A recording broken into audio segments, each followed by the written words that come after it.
தமிழ்நாடு வணிக சங்க பேரமைப்பின் 41வது பொதுக்குழுவிலே பல்வேறு தீர்மானங்களை வடிவமைத்திருக்கிறோம். இந்த தீர்மானம் இன்று வணிகர் மத்தியிலே மாபெரும் கொந்தளிப்பை ஏற்படுத்தி கொண்டிருக்கிறது.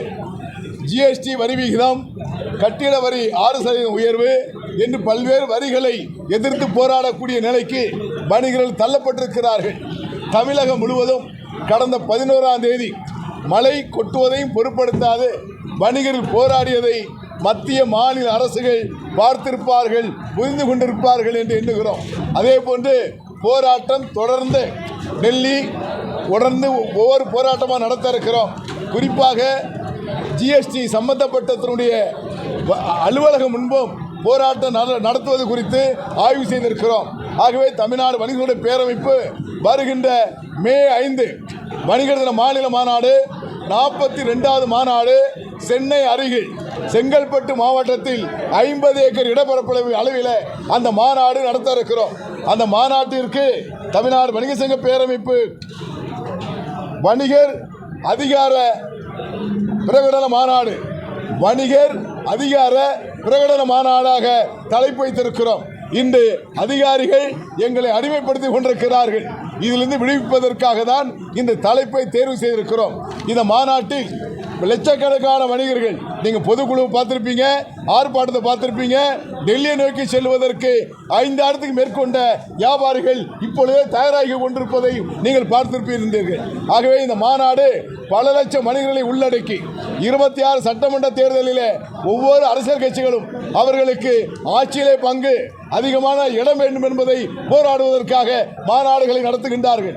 ஆனால் பேரமைப்பினுடைய மாநாடு வணிகர்களுடைய வாழ்வாரத்தை காப்பதற்கு, வாழ்வுரிமை காப்பதற்கு அந்த மாநாடு நடத்தப்பட இருக்கிறோம். ஆகவே இந்த மாநாட்டில் எடுக்கக்கூடிய ஒவ்வொரு தீர்மானத்திற்கும் மத்திய அரசும் மாநில அரசும் கட்டாயமாக எங்களை அழைத்து பேசி தீர்வு காண வேண்டும் என்பதை தமிழ்நாடு வணிகத்துறை பேரமைப்பு திட்டவட்டமாக வலியுறுத்துகிறது.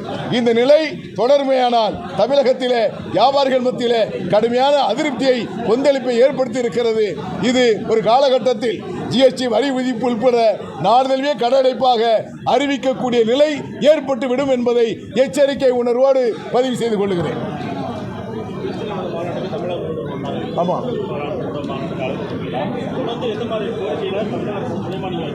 அதாவது ஜிஎஸ்டி வரி விதிப்பில் இப்போ 10வது மாதம் ஒரு சட்டம் பாஸ் பண்ணாங்க. இணக்க வரி கட்டுகின்ற வியாபாரிகள் 1.5 கோடிக்கு வியாபாரம் செய்கின்ற வியாபாரிகள் 1% இணக்க வரி கட்டுவார்கள். அவர்களுக்கு இன்புட் எடுக்க முடியாது.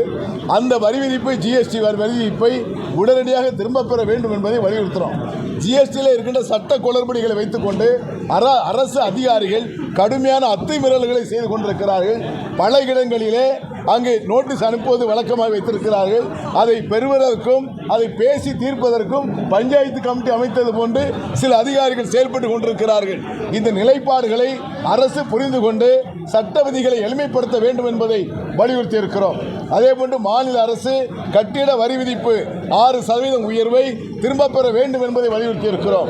லைசன்ஸ் கட்டண உயர்வை முழுமையாக திரும்பப் பெற்று வணிக சங்க பிரதிநிதிகளை வைத்து சீரமைத்து அமல்படுத்த வேண்டும் என்பதை வலியுறுத்தி இருக்கிறோம். இன்று சென்னையிலே பல கடைகளிலே குப்பை வரி என்பதை பட்டமிட்டு ஒரு வாகனத்தை அனுப்பி சோதனை என்ற பெயரில் கடைகடையாக சென்று கட்டணம் வசூலித்துக் கொண்டிருக்கிறார்கள். அந்த கட்டணத்திற்கு அரசு துறை அதிகாரிகள் சொல்லுகின்ற பெயர் எங்களுக்கு டார்கெட் வைத்திருக்கிறார்கள், நாங்கள் வசூலிக்க வேண்டும் என்று எண்ணுகிறார்கள். இதுபோன்ற நிலைப்பாடுகள் எல்லாம் அகற்ற வேண்டும் என்ற பல்வேறு தீர்மானங்களை அதில் அமைத்திருக்கிறோம்.